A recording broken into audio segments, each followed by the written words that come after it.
Hi everyone. In this video we're going to continue on with section 2.1, which involves the distance formula and the midpoint formula. So we just learned in the last video how to use the distance formula to find the distance between 2 points, okay?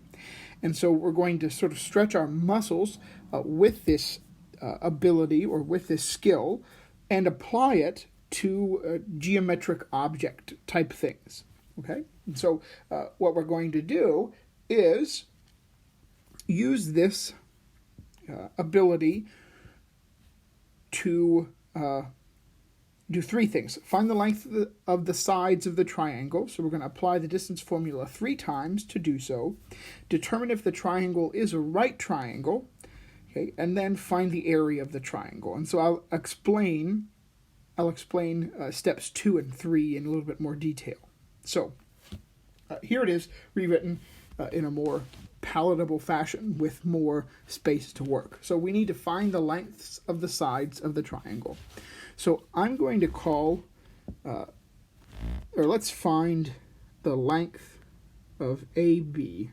Okay, I'll call this, just for consistency's sake, I'll call the side between A and B A, the side between B and C B, and the side in the hypotenuse, okay, because here's the right angle, the hypotenuse of this is over here, C, okay? Or we don't know that it's a right triangle yet, okay, but it sure looks like it. So we'll do that in hopes of it being a right triangle. So let's find A first, okay? So the distance of A is going to be the length of length between A and B. So it's going to be the square root of x2, which is the x of B, minus the x of A squared, plus the y of B minus the y of A squared. Okay, so 2 minus negative 2 is 2 plus 2, so I get the square root of 4 squared, plus 3 minus 1 is 2, so plus 2 squared, okay?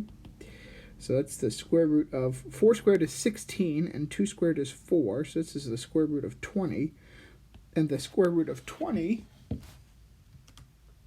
is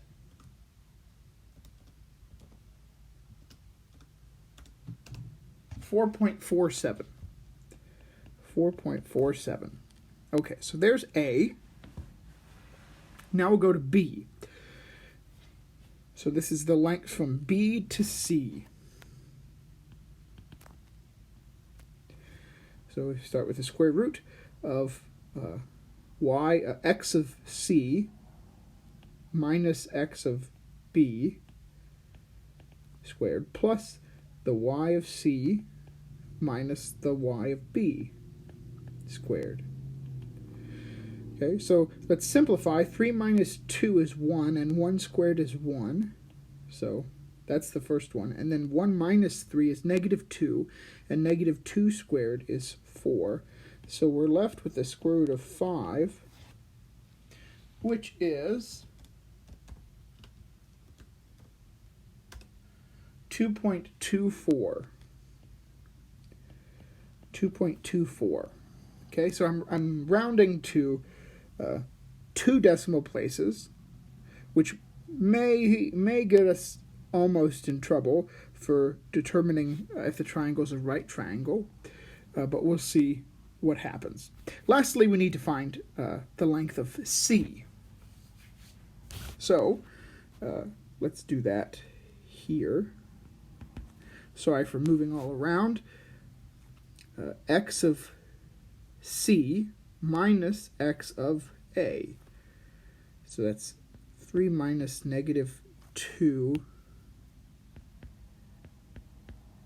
squared, plus 1 minus 1 squared. Okay, so that's easy.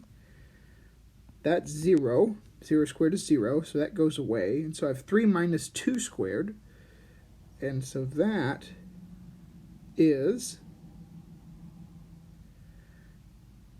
5 squared which is 25. So C is equal to 5. Okay, so there's that.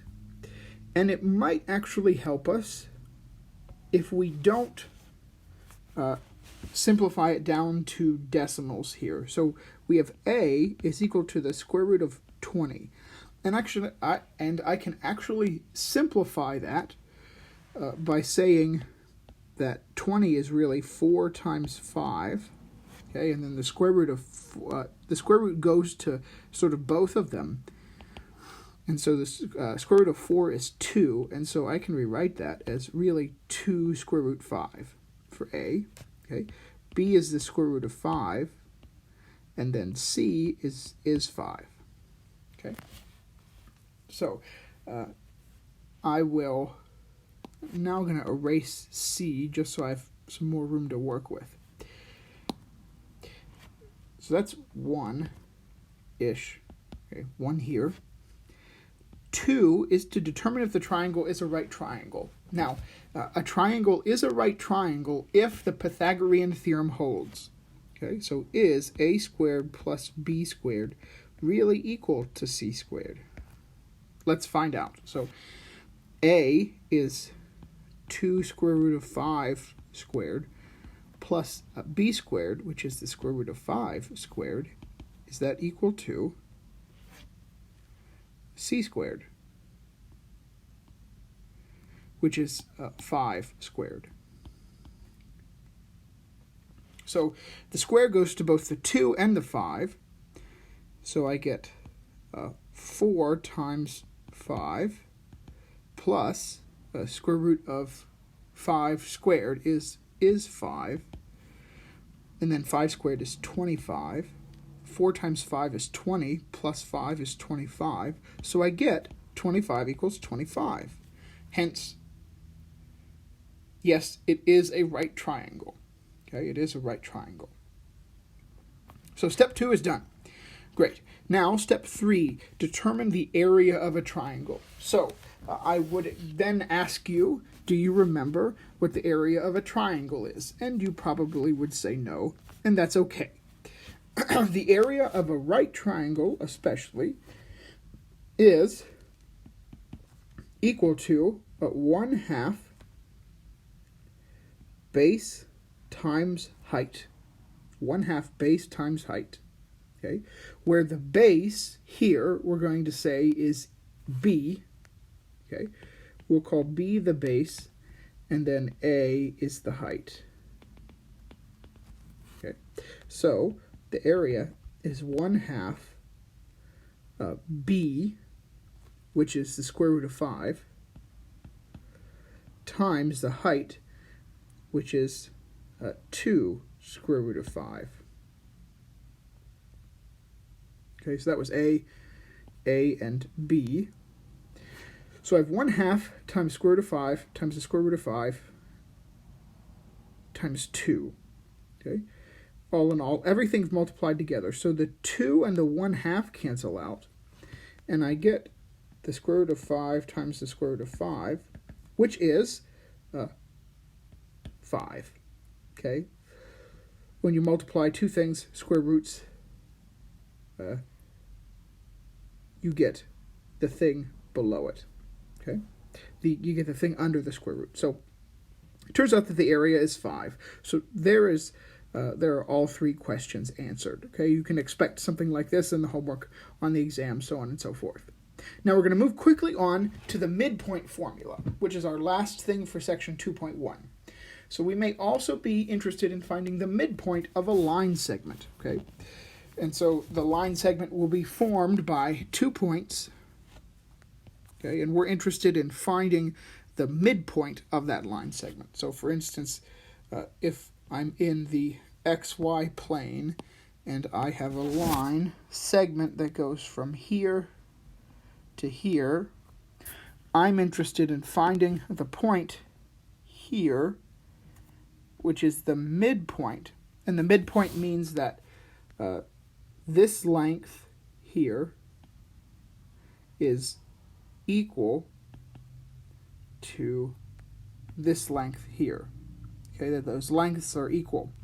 And so the formula is not too bad. Okay, we're finding a point now, not a distance, so we have the answer is going to be an xy pair, and it's just formed by this.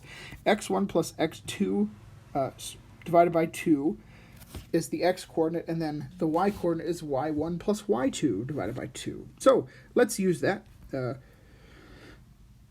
formula to answer some things, and then at the end you'll have a your turn.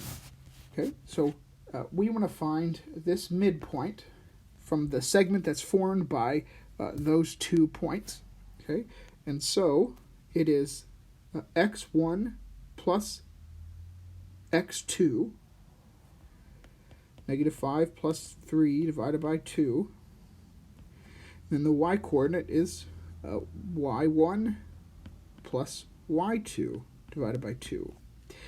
Negative 5 plus 3 is negative 2 divided by 2 is negative 1. And then 5 plus 1 is 6 divided by 2 is 3. And so, as easy as it gets, there's the answer, negative 1, 3. So let's do the same thing for the second segment. Okay, x1 plus x2 divided by 2, y1 plus y2 divided by 2. 4 plus 6 is 10, divided by 2 is 5. And then the y-coordinate, negative 3 plus 1 is negative 2, divided by 2 is negative 1. Okay, so there is the midpoint formula and how you use it. It's very simple and very easy.